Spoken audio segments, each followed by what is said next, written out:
Hello दोस्तों, welcome to this channel Sanjay sir. दोस्तों, आज आपके सामने में जो चैप्टर का टॉपिक लेके आया हूँ वो टॉपिक है लीनियर इक्वेशंस इन टू वेरिएबल। दोस्तों, यहाँ पे हम पढ़ेंगे इसके सम्स को यूजिंग द क्रैमर्स रूल। दोस्तों, आइए शुरू करते हैं। दोस्तों, लीनियर इक्वेशंस इन टू वेरिएबल एक चैप्टर के टॉपिक को समझने के लिए पहले हम समझते हैं एक चीज कि लीनियर इक्वेशन कहते किसे हैं। हम देखते हैं लीनियर इक्वेशन के लिए पहले मैं लूंगा एक वेरिएबल। मैंने एक एग्जांपल लिया x plus 5 is equal to 7। देखिए दोस्तों, एक इक्वेशन बनाया मैंने x plus 5 is equal to 7। दोस्तों, यहाँ पे जो x है ये हमारा वेरिएबल है और जो 5 और 7 है ये हमारे न्यूमेरिकल्स हैं। इन न्यूमेरिकल्स को कहते हैं हम लोग कांस्टेंट। इन्हें हम कांस्टेंट कहते हैं, इसे वेरिएबल कहते हैं। दोस्तों, अंग्रेजी अल्फाबेट के जितने भी लेटर्स होंगे उन्हें हम लोग वेरिएबल के रूप में ले सकते हैं। तो दोस्तों, हमने देखा यहाँ पे ये x है, x plus 5 is equal to 7 दिया है।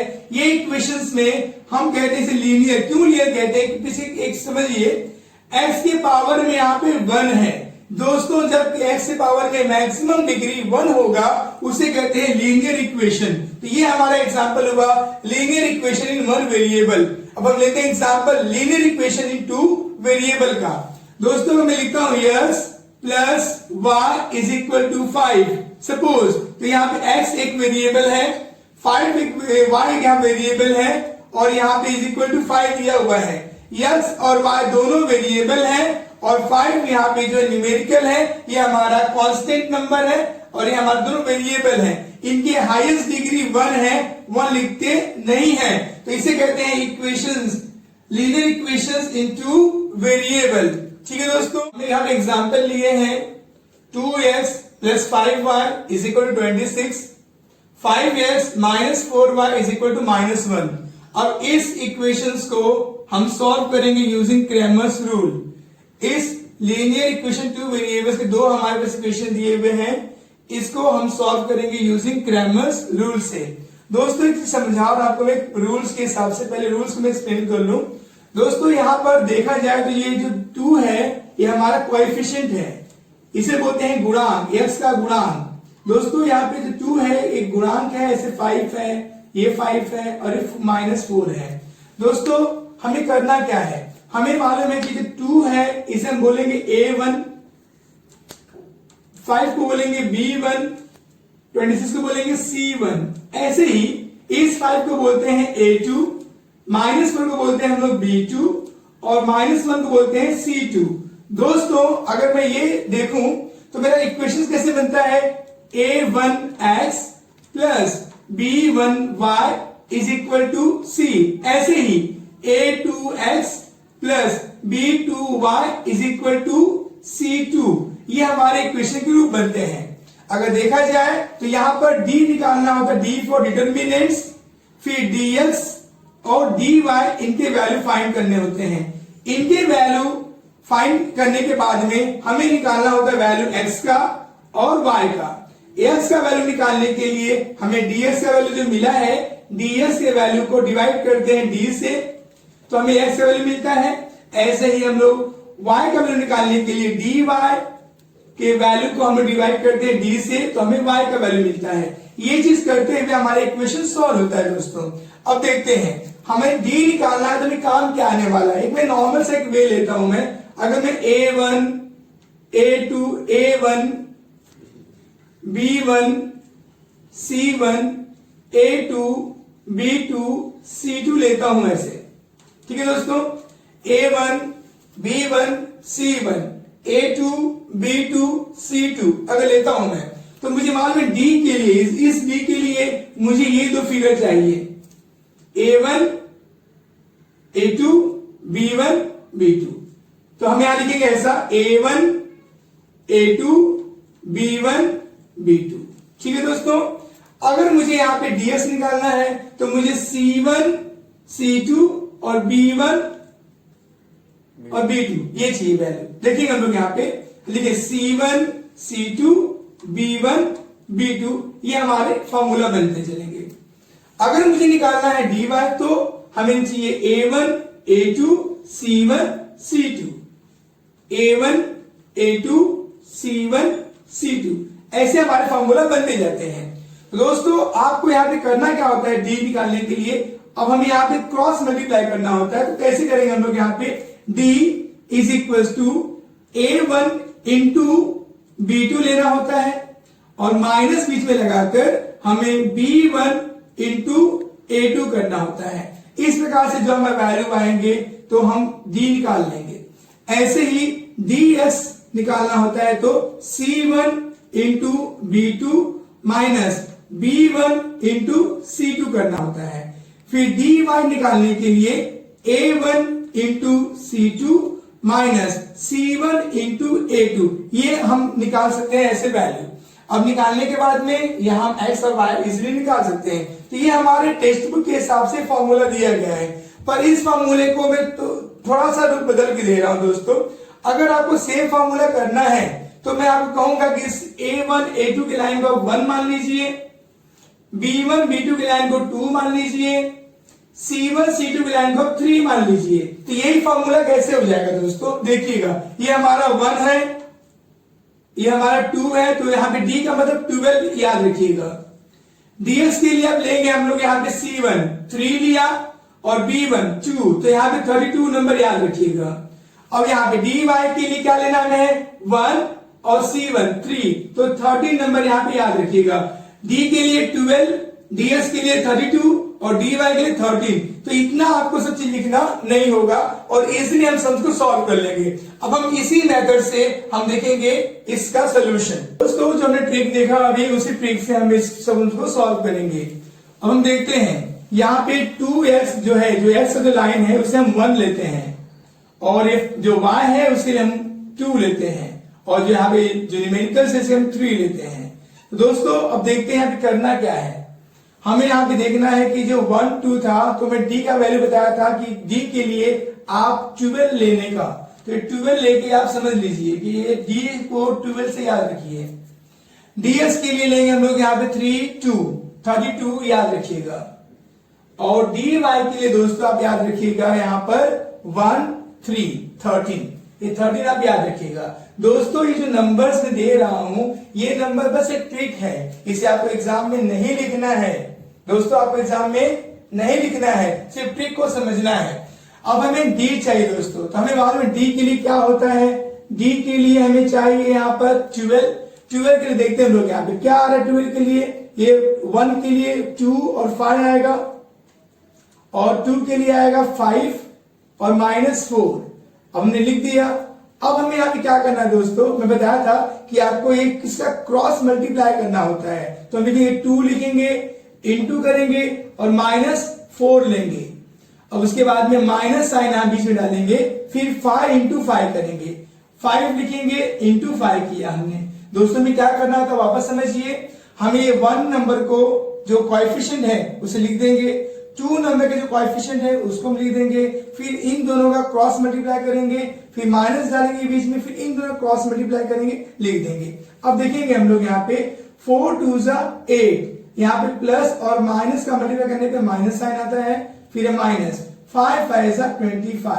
दोस्तों देखिए माइनस और माइनस आपस में ऐड होते हैं, साइन आता है माइनस का, तो 25 और 8 मिलके बनता है 33। तो हमारा डी का वैल्यू हो गया 33 -33। अब हम ऐसे निकालेंगे dx का वैल्यू। चलते हैं दोस्तों dx के वैल्यू के लिए। dx के वैल्यू के लिए हमारे पास हिंट क्या है, 32 का हिंट है। 32 के लिए पहले 3 का टेबल, 3 का लाइन लेंगे हम 26 -1 और 2 के लिए लेंगे हम लोग यहाँ पे 5 और -4। इतना करने के बाद में फिर हम क्रॉस मल्टीप्लाई करेंगे, तो लिखेंगे इज इक्वल 26 इंटू -4, फिर माइनस डालेंगे, फिर 5 इंटू करेंगे -1। अब मल्टीप्लाई करते हैं, तो देखिए अब यहाँ पे 4 6 24 के 4 कैरी 2, 4 2 8 8 और 2 10, या 104 हो गया। दोस्तों यहाँ पे माइनस है तो माइनस डाल देंगे हम, फिर माइनस और माइनस का मल्टीप्लाई करने पे ये आपस में प्लस बन जाएंगे, 5 बन जा 5 हो गया। अब देखेंगे अगर हम 104 देखें तो ये माइनस में और ये प्लस में है, माइनस और प्लस आपस में सब्ट्रैक्ट होते हैं, साइन आता है बड़े नंबर का, बड़ा कौन है 104, तो लिखेंगे माइनस। देखिए यहाँ पे 104 में से 5 को लेस करेंगे तो बचेगा 99, तो मेरा ds का वैल्यू आ गया -99। अब दोस्तों हम देखते हैं dy का वैल्यू। dy के लिए हमें न्यूमेरिकल चाहिए 1 3 13, तो 1 के लिए क्या कोएफिशिएंट दिया हमको, 2 दिया है और 5 दिया हुआ है, हम ले लिए। ऐसे 3 के लिए क्या दिया है, 26 और -1, 26 ले लिया और -1 ले लिया। अब हम इसको सॉल्व करते हैं, is equal to 2 into -1, bracket में -1 ले लिया, फिर माइनस सिंबल आया, उसके बाद में 26 इंटू 5 किया, 26 इंटू 5 मल्टीप्लाई कर लीजिए, 2 1 जा 2 -2 माइनस 6 5 जा 30 का 0 कैरी 3, 5 2 जा 10 10 3 30 130, तो -130 आ गया। माइनस माइनस आपस में ऐड होते हैं, माइनस माइनस आपस में ऐड होते हैं, साइन आता है माइनस का, तो यहाँ पे आंसर आएगा 132। dy का वैल्यू आ गया -132।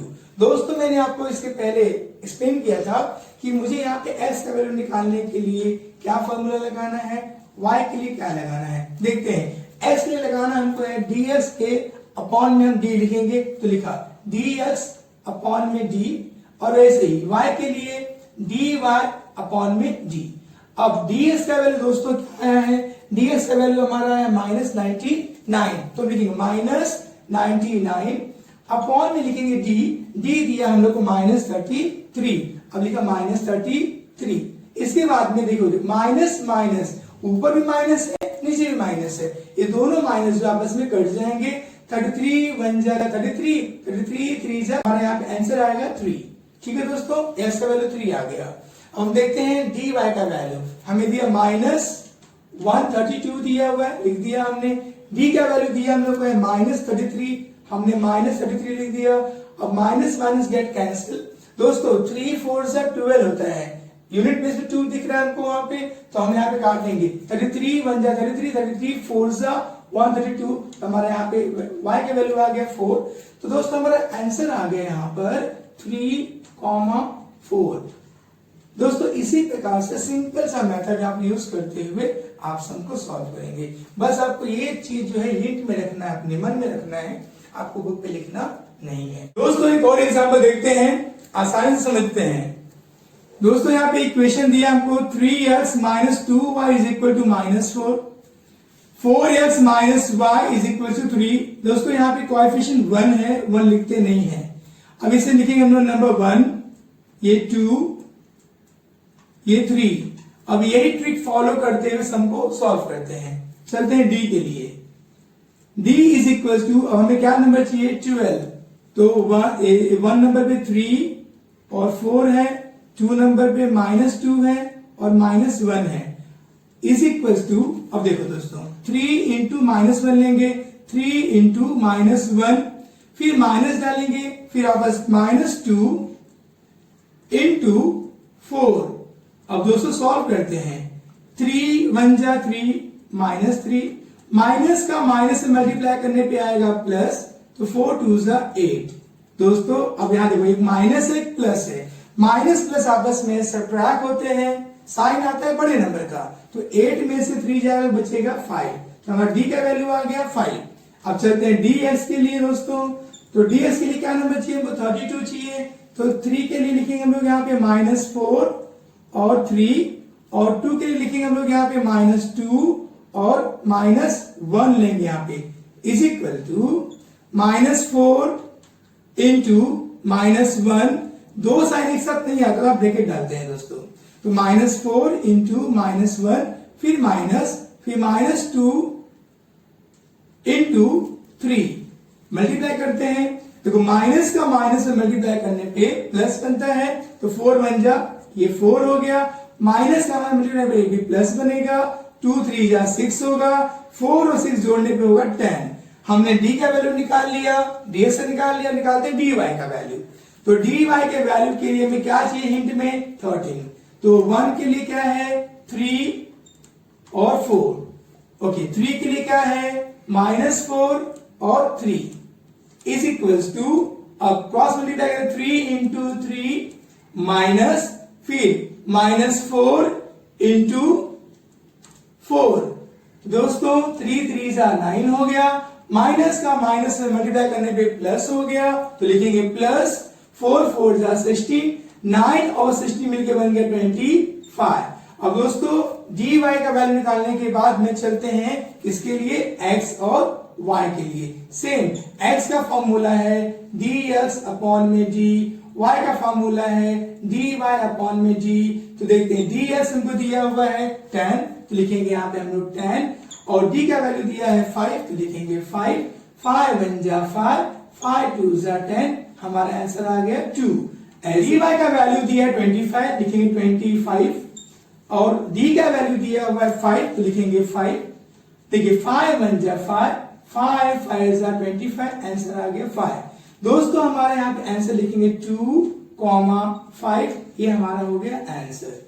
सिंपल तरीके से दोस्तों आप यहाँ पे क्रैमर्स रूल यूज करके ये लीनियर इक्वेशन 2 वेरिएबल सॉल्व कर सकते हैं। होप करता हूँ दोस्तों आपको ये मेथड समझ में आया होगा। दोस्तों मैं आपको आज एक कोट देना चाहता हूँ महात्मा गांधी जी का। महात्मा गांधी जी कहते हैं, the future depends on what we do in the present. हमारा भविष्य हमारे वर्तमान में किए गए कार्य पे डिपेंड करता है।